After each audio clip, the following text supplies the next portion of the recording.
जय हिंद बच्चों, कैसे हो आप लोग। आशा करता हूँ कि ठीक ही होंगे। बाबू आप लोग को हम केमिस्ट्री में 2 चैप्टर पढ़ा चुके हैं। अम्ल भस्म लवण और रासायनिक अभिक्रिया। तो आज हम आपको तीसरा चैप्टर स्टार्ट करने वाले हैं, धातु और अधातु। तीसरा चैप्टर क्या है बाबू? धातु और अधातु।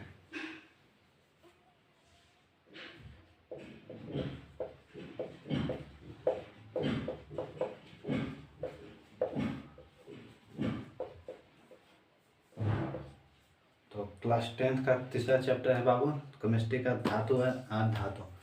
तो हम लोग आज स्टार्ट करेंगे धातु से। तो आप लोग बताइए कि धातु किसे कहते हैं।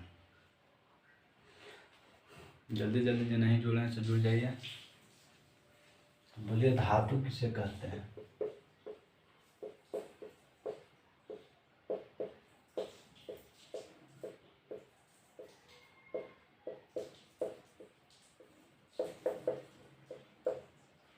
तो बताइए बाबू कि धातु कहते हैं किसको। धातु चैप्टर पढ़ने से पहले कि धातु किसे कहते हैं, लेकिन धातु आया है पहले कहाँ से, ये पहले बता दीजिए। तो देखिए बाबू, पदार्थ से टूट कर ही धातु आया है। जैसे पदार्थ को हम लोग बांटते हैं, शुद्धता के आधार पर पदार्थ को पहले बांटेंगे। उसको उठाइए। धातु पढ़ने से पहले उसको बेसिक पढ़ लीजिए, इसे हम पढ़ा दिए हैं पहले चैप्टर में। तो बताइए कि शुद्धता के आधार पर पदार्थ कितने प्रकार के होते हैं। शुद्धता के आधार पर पदार्थ, शुद्धता के आधार पर पदार्थ कितने प्रकार के होते हैं बाबू? तो 2 प्रकार के होते हैं। कौन कौन? 2 प्रकार के कौन कौन होते हैं बताइए आप लोग। शुद्ध पदार्थ और अशुद्ध पदार्थ। शुद्धता के आधार पर नकार है बाबू। तो शुद्धता के आधार पर पदार्थ 2 प्रकार के होते हैं, शुद्ध पदार्थ और दूसरा अशुद्ध पदार्थ।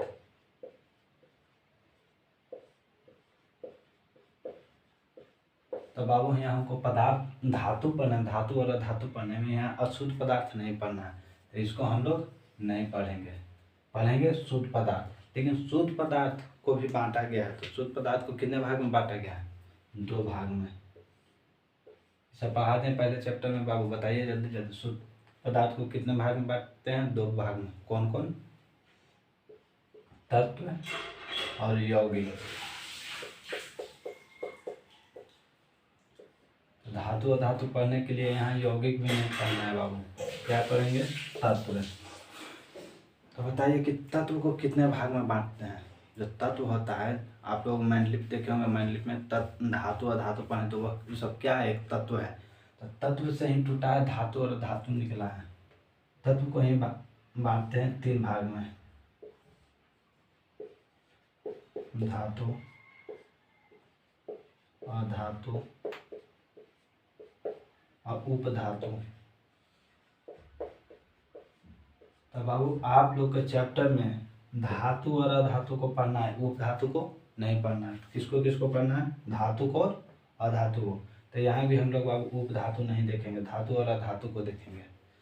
तब बताइए कि तत्व को कितने भाग में बांटेंगे? 3 भाग में, धातु, अधातु और उपधातु। तो स्टार्ट कहाँ से हुआ था बाबू? यहाँ से पदार्थ से। कि पदार्थ कितने प्रकार के होते हैं? तो पदार्थ 2 प्रकार के होते हैं, शुद्ध पदार्थ और अशुद्ध पदार्थ। फिर शुद्ध पदार्थ कितने प्रकार के होते हैं? तो शुद्ध पदार्थ 2 प्रकार के होते हैं, तत्व और यौगिक। तो इसमें अशुद्ध पदार्थ नहीं पढ़ना है यहाँ हमको 10th में बाबू, यौगिक नहीं पढ़ना है। फिर तत्व को बांटे 3 भाग में, धातु, अधातु और उपधातु। तो हम लोग को तीसरा चैप्टर में धातु और अधातु पढ़ना है, उपधातु नहीं पढ़ना है, इसलिए इसको नहीं पढ़ेंगे। तो पढ़ेंगे क्या क्या? धातु और अधातु। तो आप लोग को समझ में आ गया होगा कि धातु कहाँ से आए हैं, धातु और अधातु कैसे निकला। तो पदार्थ से ही आया है धातु और अधातु में। मैंडलिप में बाबू जितने भी तत्व है उस सब में कुछ धातु है, कुछ अधातु है और कुछ उपधातु है। तो तत्व को ही बांटते हैं। मैंडलिप आवर्त सारणी होगा आप लोग के पास, तो देखे होंगे उसमें वर्ग और आवर्त में धातु और अधातु को बांटा गया है और उपधातु को। तो चलिए आज हम स्टार्ट करते हैं धातु। क्या है कि आपका चैप्टर है धातु और अधातु। ये सब बेसिक पढ़ा दिया था आपको पहला ही चैप्टर में। आप लोग जाइए पहला चैप्टर को और वहाँ से पढ़ लीजिए, नहीं तो डिस्क्रिप्शन में आपको लिंक दे दिया जाएगा, वहाँ से आप लोग पढ़ लीजिएगा। तो बताइए कि धातु किसे कहते हैं। धातु जब पढ़ेंगे, पहले धातु वाला धातु चैप्टर है तो पहले जानना होगा कि धातु कहते हैं किसको। जो धातु होता है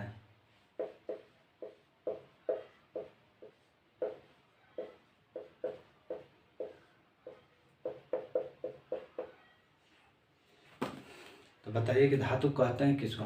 तब अब धातु पहचानने का सबसे आसान तरीका है क्या, जो विद्युत तथा ऊष्मा का सुचालक हो। क्या बाबू, जो विद्युत तथा ऊष्मा का सुचालक हो और जिसमें विशेष प्रकार की चमक होती है उसको क्या कहते हैं, धातु। विद्युत और ऊष्मा का सुचालक हो और जिसमें एक विशेष प्रकार की चमक होती है उसको कहते हैं बाबू धातु। जैसे बाबू आप लोग तार देखे होंगे जिससे बल्ब जलता है, एक विद्युत धारा प्रवाहित होता है, तार देखे होंगे। उस तार में बाबू एक छोर पर जब आप लोग करंट दीजिएगा तो दूसरे छोर पर चल जाएगा, यानी कि विद्युत का वह क्या है, सुचालक है। उसमें एक छोर पर हम लोग लाइन दिए, दूसरा छोर पर लाइन पहुंच गया, इससे आप लोग टोका फंसा कहीं और से लाए होंगे और आपका बॉल घर में जलता होगा। तो क्या है, एक धातु है, उसमें क्या है, तांबा लगा हुआ है। तांबा क्या है, धातु है। कॉपर का बाबू तार होता है जो क्या है, धातु होता है। उस प्रकार बाबू जैसे लोहा आप लोग देखे होंगे, लोहा जब लोहार के यहाँ जब उसको कुछ बनाता है तो एक छोर पर गर्म करता है और दूसरे छोर तक गर्म हो जाता है। न तो अभी आप लोग कुछ लीजिएगा बाबू, उसको एक छोर पर आप लोग गर्म कीजिएगा, दूसरा छोर पकड़ ले रहिएगा, देखिएगा धीरे धीरे वह दूसरा छोर भी गर्म हो जाएगा। क्या वह ऊष्मा का सुचालक है। वह क्या है, ऊष्मा का सुचालक है। ऊष्मा जब उस पर देंगे एक छोर पर तो दूसरा छोर ऑटोमेटिक गर्म हो जाएगा। चमक बाबू, जो भी धातु होता है उसमें एक चमक होती है। जैसे बाबू आप लोग दिखाते हैं, मेरे पास एक कड़ा है उसमें दिखाते हैं, देखिए एक कड़ा है, कड़ा में एक प्रकार की चमक है। आप लोगों को चमक दिख रहा होगा कि वाइट कलर के, इसको कोई रंग ना है, रंगीन है, ऐसा आपको चमक रहा होगा, यानी कि यह क्या है, धातु है। कौन से धातु है, लोहा है बाबू, लोहा का बना होता है कड़ा, इसलिए इसमें एक चमक है। इसको जब यहाँ पर हम लाइन देंगे तो यहाँ पर भी हमको लाइन प्रवाहित होगा। यहाँ अगर लाइन दे देंगे तो यहाँ छुएंगे तो यहाँ लाइन मारेगा, और अगर इसको यहाँ पर गर्म भी करेंगे तो यहाँ पर हमको गर्म महसूस होगा। इसको पूरा हीट देंगे तो यहाँ पर गर्म हो जाएगा और हमारा हाथ जलने लगा, यानी कि विद्युत तथा ऊष्मा का सुचालक है और इसमें एक विशेष चमक होती है, इसलिए ये क्या है, एक धातु है। तब समझ में आ गया होगा बाबू। तो आप लोगों को लिख दे परिभाषा या लिख लीजिएगा, तो लिखिए धातु वह शुद्ध पदार्थ है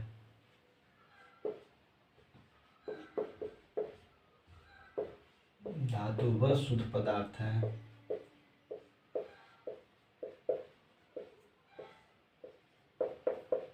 धातु वह शुद्ध पदार्थ है जो विद्युत तथा ऊष्मा का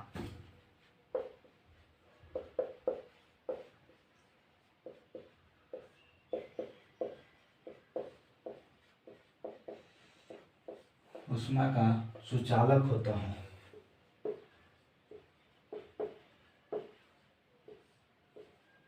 सुचालक होता है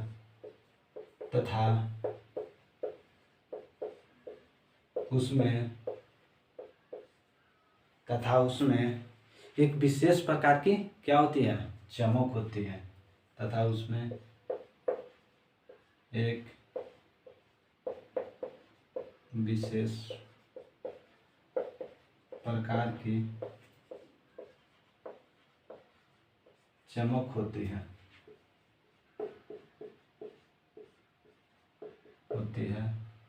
धातु कहलाता है।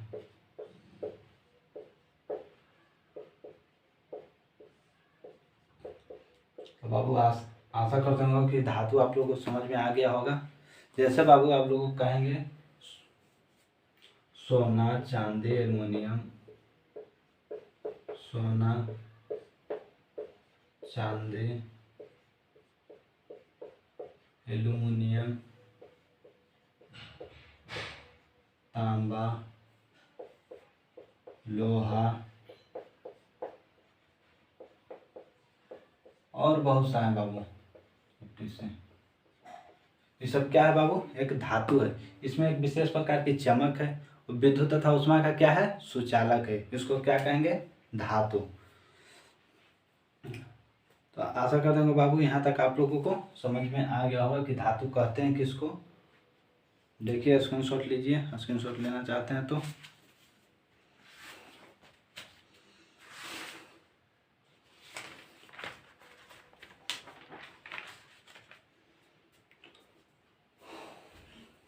ले लिए होंगे बाबू। देखिए बाबू, धातु में कठोरता पाया जाता है। क्या बाबू? धातु में कठोरता होती है। धातु जो होती है वो प्रायः कठोर होती है। धातु को हम लोग बाबू आराम से उसको, जैसे क्या कहते हैं, कठोर होती है, यानी उसको आराम से दबा नहीं सकते हैं। उसमें थोड़ा सा न थोड़ा सा वो हार्ड होता ही होता है।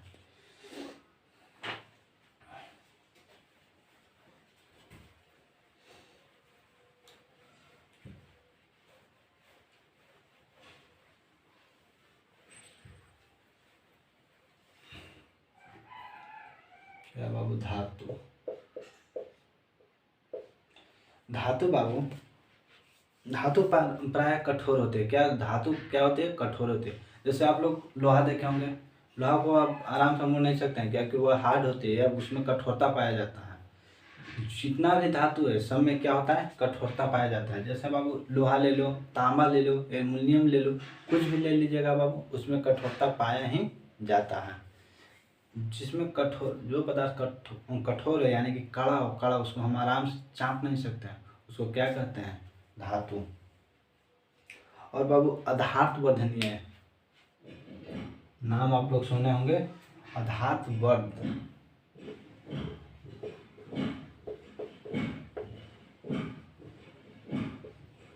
अधातु वर्ध, आप लोग सुने होंगे।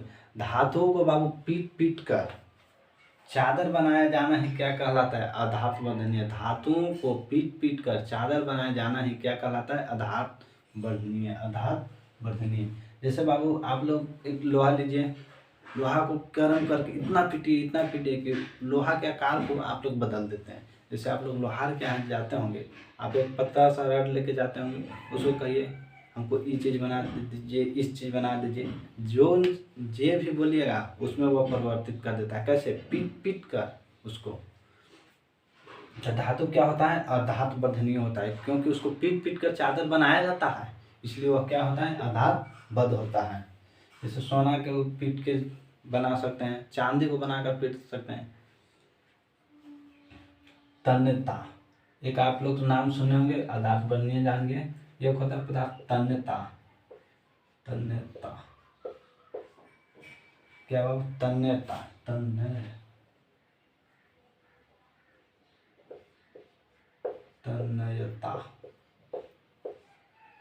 तन्यता का नाम सुने होंगे बाबू। तो धातुओं में उपस्थित वैसा गुण, धातुओं में उपस्थित वैसा गुण जिसे खींचकर तार बनाया जाता है, उसको क्या कहते हैं बाबू? तन्यता। धातु में उपस्थित वैसा गुण जिसे खींचकर तार बनाया जाता है, उसको क्या कहते हैं? तन्यता। तो आशा करते होंगे कि तन्यता समझ में आ गया होगा। जिसे खींचकर, यानी पतले तार जिसको बना देंगे ना बाबू, उसको क्या कहते हैं? तन्यता। जैसे बाबू 1 ग्राम हम लोग सोना लेंगे, अगर 1 ग्राम आप सोना लीजिएगा तो उसको 2 किलोमीटर लंबा तार बनाते हैं। कितने? 2 किलोमीटर लंबा तार बनाते हैं 1 ग्राम सोना में। वो क्या है? वो सोना क्या है? तन्य है। सोना क्या है? तन्य है। सोना सबसे ज्यादा तन्य होता है बाबू।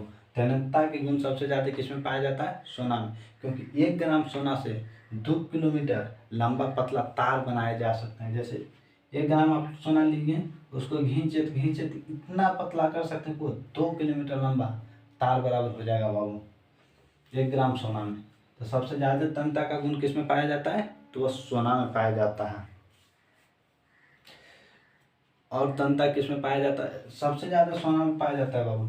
लेकिन तांबा, एल्युमिनियम, और चांदी में भी तन्यता का गुण पाया जाता है। चांदी, तांबा, एल्युमिनियम,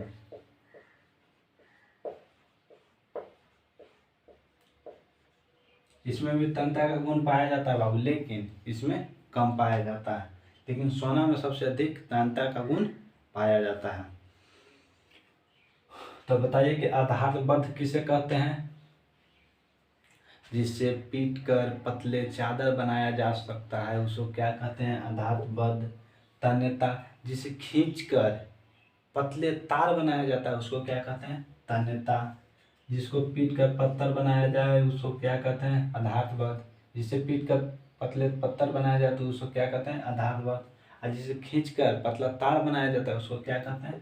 तन्यता। 1 ग्राम सोना से कितना किलोमीटर तार बनाते हैं? जल्दी से कमेंट में लिखिए, 1 ग्राम सोना से कितने किलोमीटर तार बनता है? तो अब बाबू 2 किलोमीटर। कितने? 2 किलोमीटर। 1 ग्राम सोना से कितने किलोमीटर? 2 किलोमीटर। अब बात है बाबू एक धातु बिस्मत, अधातु है बाबू, उसको क्या कहते हैं? एक अपवाद है बिस्मत। बिस्मत बाबू, इससे भी पतला तार बनाया जाता है। बिस्मत एक अपवाद है, ये अपवाद है बाबू, अपवाद कि बिस्मत से भी हम लोग पतले तार बना लेते हैं। ये एक क्या है? अपवाद है। तो आशा करते हो इतना तक आप लोगों को समझ में आ गया होगा। तो बता दीजिए क्या क्या बताएं आप लोगों को? आधारबद्धनीय, तन्यता। आगे चलते हैं। आगे बाबू बताइए आप लोग विद्युत चालकता। क्या? विद्युत चालकता या ऊष्मीय चालकता, दोनों एक ही है बाबू। चलिए विद्युत चालकता ही देखते हैं। विद्युत चालकता, विद्युत चालकता किसको कहते हैं बाबू? तो धातु प्राय विद्युत का क्या होते हैं? चालक होते हैं। जो धातु होते हैं बाबू विद्युत का चालक होते हैं, यानी कि उसमें विद्युत धारा प्रवाहित होता है। जितना भी धातु है बाबू, जितना भी आप लोग धातु देखेंगे उसमें अगर एक छोर पर आप लोग विद्युत धारा प्रवाहित कराएंगे तो दूसरे छोर पर विद्युत धारा ऑटोमेटिक प्रवेश कर जाएगा। यानी विद्युत धातुएं क्या होते हैं? विद्युत के चालक होते हैं। लेकिन किसी में ज़्यादा प्रवाहित होगा तो किसी में कम होगा, यही होता है। लेकिन धातु में, सभी धातु में विद्युत धारा प्रवाहित होते हैं। तो सबसे अच्छा विद्युत का चालक कौन है बाबू? सबसे अच्छा विद्युत का सबसे चालक, विद्युत का सबसे अच्छा चालक कौन है बाबू? आप लोग जल्दी से बताइए। सबसे अच्छा चालक है बाबू तांबा और चांदी। सबसे ज्यादा है बाबू चांदी, चांदी और तांबा।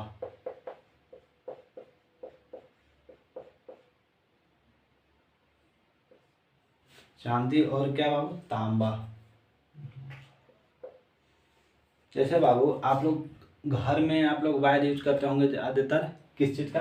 तांबा का, यानी कॉपर का। किसका? कॉपर का। आप लोग चांदी का तार नहीं यूज कर सकते हैं क्योंकि चांदी महंगा होती है, इसलिए हम लोग यूज नहीं करते हैं। हम लोग क्या करते हैं? तांबा का। कितने करते हैं बाबू? एल्युमिनियम करता है। एल्युमिनियम का जो वायर होता है या जो तार होता है वो जल्दी खराब हो जाता है क्योंकि उसमें उतना चालकता नहीं होता है, उसमें कम चालकता होता है, इस कारण से वह खराब हो जाता है। और तांबा में सबसे ज़्यादा चालकता होता है तो वह अच्छा होता है।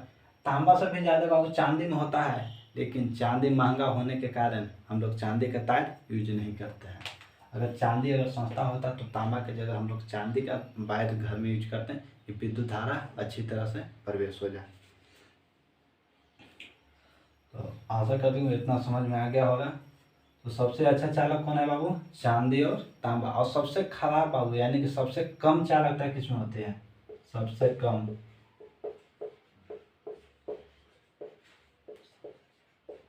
सबसे कम चालक कौन होता है बाबू? आप लोग बताएं कि जिसमें विद्युत धारा प्रवाहित करे लेकिन बहुत कम। तो वह क्या है बाबू? लेड और पारा। लेड और पारा।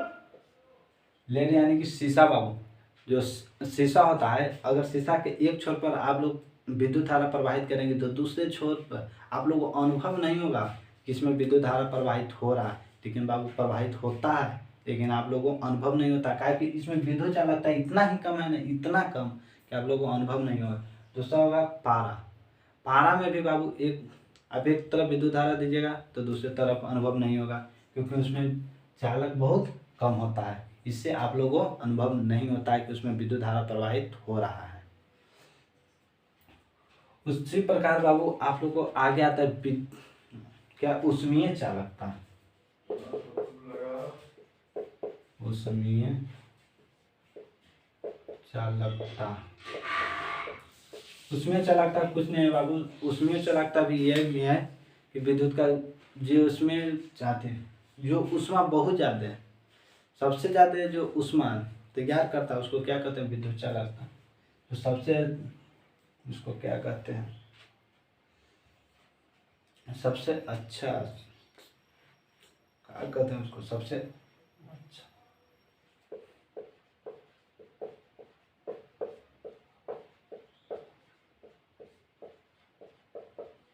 ऊष्मा प्रवाहित लिख सकते हैं। जो बाबू सबसे अच्छा ऊष्मा प्रवाह होगा बाबू, तो चांदी, तांबा और चांदी में आप लोग एक लोहा लेते हैं, लोहा को जब एक छोर पर मान लीजिए कि इस छोर पर हम लोग गर्म किए हैं, तो इस छोर पर पहुंचने में कुछ समय लगेगा, लेकिन आप लोग एक तांबा लीजिए, तांबा के तार लीजिए और इस छोर पर गर्म कीजिए, तुरंत इस छोर पर पकड़िए, आप लोग को जलना शुरू हो जाए। आप चांदी लीजिए, इस छोर पर गर्म कीजिए, उसको हीट दीजिए, यहाँ इसको गर्म कीजिए छोर, ये छोर छुइए, तुरंत एकदम गर्म हो जाएगा। यानी कि सबसे अच्छा भी ऊष्मा प्रवाहित किस में होता है, तो वह भी बाबू चांदी और तांबा ही में ही होता है, चांदी और तांबा में होता है। और सबसे कम ऊष्मा प्रवाहित लेड और पारा में। आप लोग शीशा के एक छोर पर गर्म कीजिएगा, दूसरे छोर पर आपको अनुभव नहीं होगा, जहाँ पर आप पहले तो कि गर्म ही नहीं होगा। बहुत ज़्यादा टेम्परेचर दीजिएगा तो वह शीशा गर्म होगा, लेकिन जहाँ पर आप लोग टेम्परेचर दीजिएगा वहीं तक गर्म होगा, उसके आगे नहीं गर्म।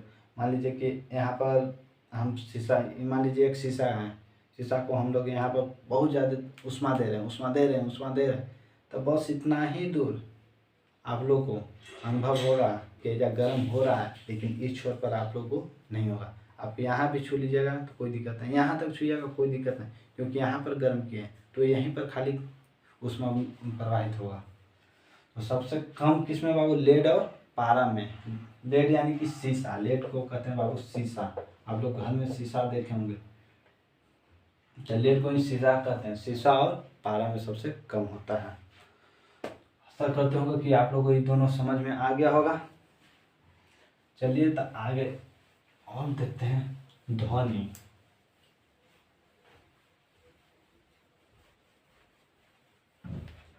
क्या बाबू, ध्वनिक, ध्वनि जिसको बोलते हैं ध्वनिक, ध्वनिक का गुण बताइए इसको। धातु बाबू, जो धातु होता है उसको हम लोग यहाँ बाबू खाली धातु देख रहे हैं, अधातु पर नहीं गए, अभी धातु ही देख रहे हैं बाबू। जो धातु होता है, जब धातु किसी कठोर पदार्थ से जब टकराता है तो वह क्या आवाज़ उत्पन्न करता है, क्या करता है, आवाज़ उत्पन्न करता है। जैसे आप लोग कोई देखिए, मेरे पास दो कड़ा है, देखते हैं इसको। जैसे ये धातु है, यानी क्या है, ये धातु है, लोहा का धातु है। इसको जब हम किसी पर टकरा रहे हैं तो देखिए टन टन की आवाज़ चल रहा है, ये क्या है, जब कठोर पदार्थ पर जब भी धातु को टकराते हैं वह टन टन का आवाज़ निकालता है। तो समझ में आ गया होगा कि ध्वनि किसे कहते हैं। जब धातु जब कठोर से टकराता है तो वह ध्वनि उत्पन्न करता है। जो ध्वनि उत्पन्न हुआ बाबू टन टन का, उसी को हम क्या कहते हैं, ध्वनिक। तो धातु, जितना भी धातु उसको कठोर पदार्थ से टकराएगा तो वह आवाज़ उत्पन्न करेगा। अगला आता है गलनांक। ध्वनि का आप लोग को समझ में आ गया होगा, गलनांक। गलनांक बताइए। जो धातु होते बाबू, धातुओं के गलनांक बहुत उच्च, बहुत ऊंचे उच्च टेम्परेचर पर धातु गर्म होता है। जितना भी धातु है बाबू, उसको अगर हम लोग गलाना चाहते हैं कि गला के एक रूप से दूसरे रूप में इसको परिवर्तित कर दें, तो उसके लिए टेम्परेचर बहुत ज़्यादा होना चाहिए। या नॉर्मल टेम्परेचर पर धातु नहीं गलता है बाबू, इसके लिए क्या हाई टेम्परेचर की ज़रूरत होती है। यानी कि धातुएं का गलनांक क्या होता है, उच्च होता है। उसको गलाने के लिए क्या चाहिए, उच्च टेम्परेचर यानी कि उच्च तापमान। आप किसी पदार्थ को आपको गलाना है तो उसके लिए क्या करना पड़ेगा कि नीचे से टेम्परेचर यानी कि ऊष्मा बहुत ज़्यादा देना पड़ेगा, तब वह जाके गल जाएगा, यानी कि द्रव बन जाएगा। कोई भी ठोस वो द्रव बनेगा। जैसे बाबू लिथियम और सोडियम का गलनांक होता है 98 डिग्री सेल्सियस। क्या लिथियम और सोडियम, लिथियम और सोडियम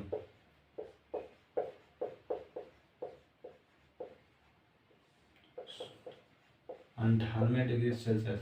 आप लोग बाबू 98 डिग्री सेल्सियस जब आप टेम्परेचर दीजिएगा लिथियम और सोडियम को, तो वह गलना शुरू हो जाएगा। 98 डिग्री पर गलेगा बाबू। ठोस से द्रव कब बनेगा, जब आप लोग 98 डिग्री सेल्सियस इस पर टेम्परेचर दीजिएगा, यानी तापमान दीजिएगा, ऊष्मा दीजिएगा, तब वह क्या होगा, गलना शुरू हो जाएगा। इसी पदार्थ बाबू पोटेशियम, पोटेशियम जाने होंगे, पोटेशियम, पोटेशियम को कितना चाहिए बाबू, इसको 64 डिग्री सेल्सियस चाहिए। क्या 64 डिग्री, 64 डिग्री सेल्सियस पर पोटेशियम गलना शुरू हो जाएगा। सीजियम और गैलियम बाबू आप लोग नाम सुने होंगे, सीजियम, सीजियम और गैलियम।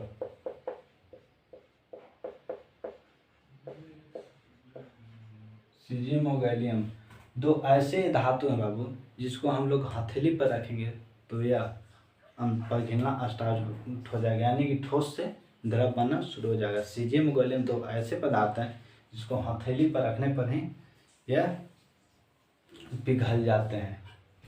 क्योंकि बाबू इसका हमारे शरीर का तापमान कितना है, 37 डिग्री सेल्सियस। हमारे शरीर का तापमान है 37 डिग्री सेल्सियस, यानी इसका गलने का तापमान है बाबू 37 डिग्री सेल्सियस से कम। 37 डिग्री सेल्सियस इसका लगभग होता है 30 डिग्री सेल्सियस होता है गलने का तापमान, लगभग 30 डिग्री होता है बाबू। अब हमारा शरीर का टेम्परेचर कितना है, 37 डिग्री, 37 डिग्री है बाबू, इसलिए वह 30 डिग्री है, तो वह गलना शुरू हो जाता है। जब भी हथेली पर इसको रखेंगे सीजियम और गैलियम को, तो वह पिघलना शुरू हो जाएगा।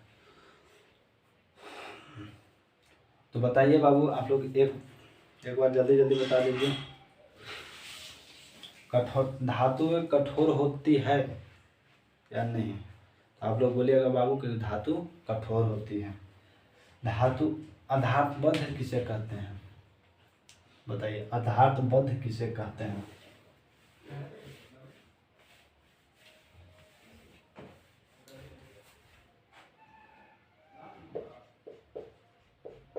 धातुबद्ध तन्यता,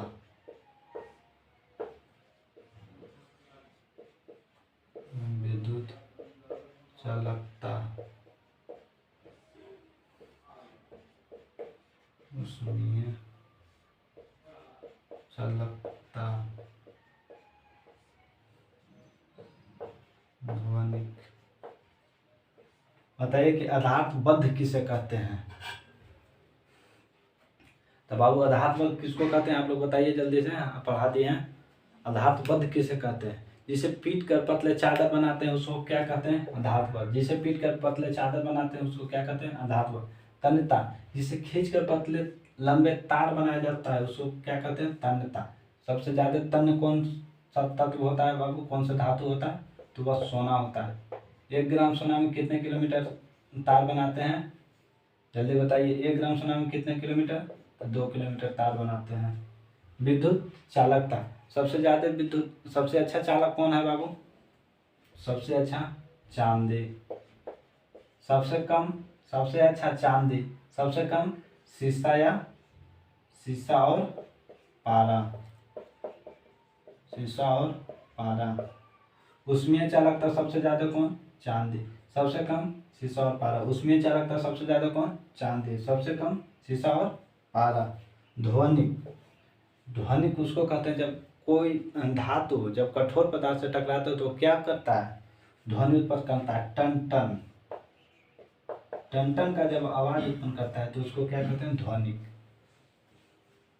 आगे आप लोग का क्या बनता है? गैलियम। बताइए कि दो ऐसे धातु का नाम बताइए जिसे हथेली पर रखने पर वह पिघल जाता है। तो ऐसे धातु का नाम बताएं जिसे हथेली पर रखने पर वह पिघल जाता है। तो वह क्या है बाबू? सीजियम और गैलियम। सीजियम और गैलियम। आप लोग आप बताइए ऐसे धातु का नाम बताइए जिसे हम लोग चाकू से काट सकते हैं। ठोस है बाबू लेकिन उसको हम चाकू से काट देंगे। बताइए कौन से ऐसे धातु है? तो है बाबू सोडियम और पोटेशियम। सोडियम और पोटेशियम। सोडियम और पोटेशियम दो ऐसे धातु हैं बाबू जिससे हम लोग चाकू से काट देंगे, नॉर्मल से एकदम चाकू से काट देंगे। धातु का ना सोडियम का गलनांक कितना होता है? सोडियम का गलनांक कितना होता है? आप लोग बताइए। सोडियम का गलनांक होता है बाबू 98 डिग्री सेल्सियस। और पोटेशियम का गलनांक कितना होता है? 64 डिग्री सेल्सियस। लेकिन दोनों को हम लोग आसानी से चाकू से काट देंगे। तो बाबू आप लोग धातु तो सब पढ़ लेंगे लेकिन एक अपवाद है, पारा। पारा, पारा का नाम सुनेंगे। यह धातु होते हुए भी यह द्रव अवस्था में होता है। कैसा? द्रव में। देखिए आप लोगों को पढ़ा है बाबू, धातु प्राय कठोर होते हैं, यानी कठोर मतलब ठोस। जो कठोर होगा वो ठोस होगा। लेकिन पारा कैसे धातु है? जो द्रव अवस्था में रहता है। एक अपवाद है, अपवाद है। एक पारा ऐसा है धातु जो द्रव अवस्था में रहता है। तो बाबू आशा कर दूंगा कि यहाँ तक आप लोगों को धातु समझ में आ गया होगा। तो फिर मिलते हैं आप लोगों को अगले क्लास में। आज के लिए ये इतना ही। तो बाबू आप लोग को 12th का हिंदी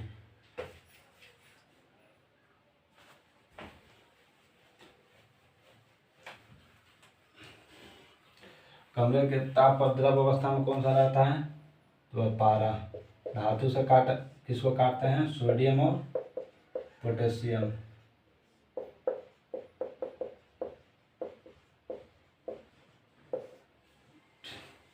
ठीक बाबू, आप लोग को कह रहे थे कि 12th का हिंदी या हिंदी का ऑब्जेक्टिव इस चैनल पर आपको मिल जाएगा।